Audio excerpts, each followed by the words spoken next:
नमस्कार, आप देख रहे हैं 4 PM और मैं हूं आपके साथ सिमरन। मुंबई सपनों का शहर, जहां की सत्ता पे कब्जा करने के लिए दिल्ली से लेके मुंबई तक के नेता एड़ी चोटी का जोर लगा देते हैं। लेकिन इस बार बीएमसी के गलियारों में कुछ ऐसा होने वाला है जिसकी स्क्रिप्ट शायद खुद मातोश्री या सागर बंगले में भी पूरी तरह नहीं लिखी गई। लॉटरी ने फैसला सुना दिया है कि मुंबई की अगली मेयर एक महिला होगी, लेकिन कौन, इसकी चर्चा और इंतजार हर तरफ है। क्या उद्धव ठाकरे के पास कोई ऐसा है जो मातोश्री की इज्जत को बचा सके, या फिर सागर बंगले वाले फडणवीस की सत्ता आने जा रही है। आज की इस रिपोर्ट में हम उन 5 धुरंधर महिलाओं के नामों का खुलासा करेंगे जो मेयर की रेस में सबसे आगे हैं। और हाँ, वीडियो के आखिर में हम उस सीक्रेट नाम के बारे में बताएंगे जिसे उद्धव ठाकरे अपनी ब्रह्मास्त्र बना के मैदान में उतारने वाले हैं। ऐसे में ये खेल बड़ा हो गया है, तो चलिए शुरू करते हैं। बीएमसी के इतिहास में 22 जनवरी की तारीख सुनहरे अक्षरों में लिखी जाएगी। लॉटरी के जरिए मेयर पद का आरक्षण सामान्य वर्ग की महिला के लिए तय हुआ। इसका मतलब यह है कि अब किसी भी जाति या धर्म की महिला जो पार्षद है वो मुंबई की मेयर बन सकती है। लेकिन दोस्तों, यहाँ असली खेल नंबर गेम का है। बीजेपी 89 सीटों के साथ सबसे बड़ी पार्टी है और शिंदे के शिवसेना के पास 29 सीटें हैं। दोनों मिलकर बहुमत का आंकड़ा पार कर रहे हैं। लेकिन क्या ये इतना आसान है? क्या शिंदे और बीजेपी के बीच मेयर की कुर्सी को लेकर दरार पड़ सकती है? क्योंकि दूसरी तरफ उद्धव ठाकरे की शिवसेना यूबीटी 65 सीटों के लिए साथ घात लगाए बैठी है। उद्धव को बस एक मौके का इंतजार है, और वो मौका हो सकता है कि एक ऐसा महिला चेहरा जिसे कोई भी पार्टी नकार ना सके। बता दें आपको, मेयर की रेस में जो सबसे पहला और ताकतवर नाम गूंज रहा है वो है तेजस्वी घोसालकर। तेजस्वी केवल एक पार्षद नहीं है, वो मुंबई की राजनीति का एक भावात्मक चेहरा बन चुकी हैं। उनके पति अभिषेक घोसालकर की दिन दहाड़े हत्या कर दी गई थी। तेजस्वी ने न केवल अपनी हिम्मत बनाए रखी, बल्कि उद्धव गुट छोड़ के बीजेपी में आई और चुनाव जीत के अपनी ताकत दिखा दी। कहा जा रहा है कि बीजेपी के लिए तेजस्वी सबसे सेफ कार्ड है। एक तो वो महिला है, ऊपर से उनके साथ जनता की सहानुभूति है। अगर बीजेपी तेजस्वी को आगे करती है तो शिंदे गुट के लिए भी उन्हें मना करना मुश्किल होगा। लेकिन क्या तेजस्वी का शिवसैनिक बैकग्राउंड बीजेपी के पुराने नेताओं को हजम होगा? ये बड़ा सवाल है। हालांकि सबके बीच एक हंगामा जो कि मुंब्रा से शुरू हुआ, AIMIM की सहर शेख ने जीत के बाद हरे रंग का जो बयान दिया है, उसने उन्हें विवादों में ला के खड़ा कर दिया है। इससे मामला अचानक गर्म हो गया है। एक और जहां पार्टी के चीफ शहर को मैसेज करके बहादुर लड़की बता रहे हैं, दूसरी ओर शहर शेख भी FIR के झमेले में फंस चुकी हैं। हालांकि पुलिस का बयान आया है कि शहर और उनका परिवार माफी मांगने को तैयार है। अभी तक उसने जो स्टेटमेंट दिया है वो रिकॉर्ड कर लिया है, और उसका जो वीडियो है वो सब हम, और वहां पे जो सुनने वाले थे उसका जो स्पीच था वो उनके सबके स्टेटमेंट लेके हम लॉ ऑफिसर को भेजने वाले। क्या कुछ नहीं, उनका कहना कि स्पेसिफिक जो लाइन जो बोली थी उसके ऊपर उसने माफी मांगनी चाहिए। तो उससे हमने डिस्कस किया है उसके पिताजी से, वो वैसे स्टेटमेंट देने के लिए रेडी। आप सबके भरोसे से हमने हमेशा मजबूत और सच्ची पत्रकारिता की है। चैनल को आप सबने सब्सक्राइब तो कर ही रखा है, हमारे चैनल को ज्वाइन भी कीजिए। हमारे चैनल के मेन पेज पे जाइए, जहां सब्सक्राइब लिखा होता है ठीक उसी के बगल में आपको ज्वाइन का विकल्प दिखेगा। ज्वाइन बटन पे क्लिक करके पेमेंट प्रोसेस पूरा होते ही आप हमारे सफर का मजबूत हिस्सा बन जाएंगे।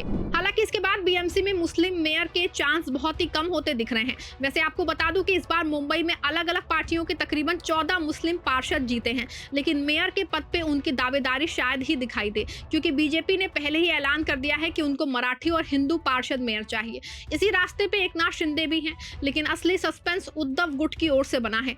वो क्या करने वाले हैं? खबर है कि उद्धव ठाकरे अपनी पार्टी की एक सुलझी हुई और महिला लीडर का नाम आगे कर सकते हैं, क्योंकि उद्धव को पता है कि अगर उन्होंने किसी ऐसी महिला को आगे किया जो शिक्षित है, प्रोग्रेसिव है और जिसकी छवि धर्मनिरपेक्ष है, तो कांग्रेस और एनसीपी का समर्थन तो उन्हें मिलेगा ही, साथ ही वो शिंदे गुट के कुछ विधायकों के मन में भी हलचल पैदा कर सकते हैं। लेकिन ये चेहरा कौन होगा, इसकी तलाश तेज हो गई है। लेकिन उद्धव की रणनीति इसे आखिरी वक्त तक गुप्त रखने की है। इसमें धनश्री कोलगे का नाम अंदर खाने में तय होना बताया जा रहा है। ये भी कहा जा रहा है कि आगामी चुनावों की दृष्टिगत सकीना शेख पे दाव खेल सकती है। हालांकि अभी इन दोनों नामों पे कोई भी दोस्तों आधिकारिक बयान नहीं आया है। वैसे फिलहाल तेजस्वी घोसालकर, जैसा हमने बताया, ये सबसे प्रबल दावेदार हैं। सहानुभूति और बीजेपी की ताकत इनके साथ है। दावेदारों में नंबर 2 पे धनश्री कोलगे का नाम आ रहा है। उद्धव ठाकरे की भरोसेमंद सिपहसालार है। अगर महाविकास अघाड़ी को मौका मिला तो धनश्री का नाम सबसे ऊपर होगा।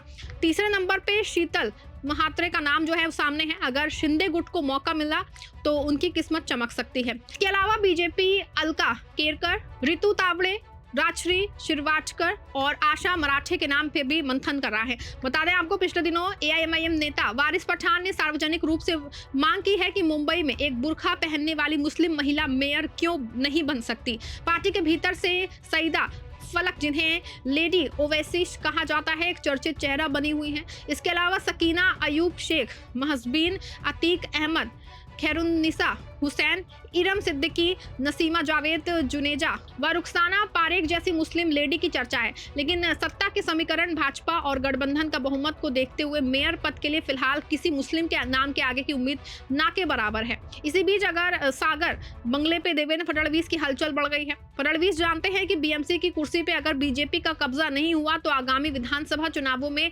मैसेज गलत जाएगा। जैसे कि बीजेपी के पास पार्षद तो है, लेकिन क्या उनके पास ऐसा चेहरा है जो राज ठाकरे की मन से और एकनाथ शिंदे को एक साथ रख सके। खबरें हैं फडणवीस अब इन निर्दलीय महिला पार्षदों को भी टटोल रहे हैं, तो ऐन वक्त पे बाजी मार सकती हैं। ऐसे में भी हो सकता है कि फडणवीस कोई ऐसा सरप्राइज नाम लाएंगे जो फिलहाल किसी लिस्ट में नहीं है। वैसे भी आपको बता दें कि जिस तरह से एकनाथ शिंदे ने जीत के बाद अचानक अपने पार्षदों को होटल ताज में बंद कर दिया था और दावा किया जा रहा था कि उनको एफिडेविट और डॉक्यूमेंट जमा करने के बाद उनको छोड़ा गया है। ऐसे में कहीं ना कहीं दाल में कुछ भयंकर काला बताया जा रहा है। वैसे भी कल्याण डोंबिवली में एकनाथ शिंदे ने जो कुछ किया है वो अपने एक अलग खेल है, जहां एकनाथ शिंदे ने बीजेपी का साथ छोड़ के राज ठाकरे के साथ मिलके अपना मेयर बना लिया है। लेकिन अगर बीएमसी में ऐसा होता तो ये किसी बड़े खेल से कम नहीं होगा। बता दें आपको, बीएमसी में बीजेपी को अपना मेयर बनाने के लिए कम से कम 25 पार्षदों की जरूरत है और एकनाथ शिंदे के पास 29 पार्षद है। अगर एकनाथ शिंदे कल्याण डोंबिवली का काम करते हैं तो ऐसे में बीजेपी की बड़ी मुश्किल उसको हो सकती है, लेकिन उद्धव ठाकरे का खेल बढ़ जाएगा। वैसे उद्धव के लिए बीएमसी इनकी इज्जत की लड़ाई है। उन्होंने संकेत दिए हैं कि वो केवल हिंदू वोटों पे नहीं बल्कि मुंबईकर की एकता पे चुनाव लड़ेंगे। यही वजह है कि उनकी पार्टी की एक सेक्युलर महिला पार्षद ढूंढ रही हैं। ये कार्ड खेल के उद्धव बीजेपी के हिंदुत्व कार्ड को सेक्युलर मुंबई कार्ड में मात देना चाहते हैं। ऐसे में साफ है कि बीएमसी की ये जंग अब केवल राजनीतिक नहीं बल्कि वर्चस्व की लड़ाई बन गई है। एक तरफ मातोश्री में हलचल बढ़ी है, दूसरी तरफ बीजेपी भी पूरी तैयारी में है और एकनाथ शिंदे और उद्धव की मुलाकात पे फाइनल चर्चा बीएमसी में नया गुल खिल सकती है।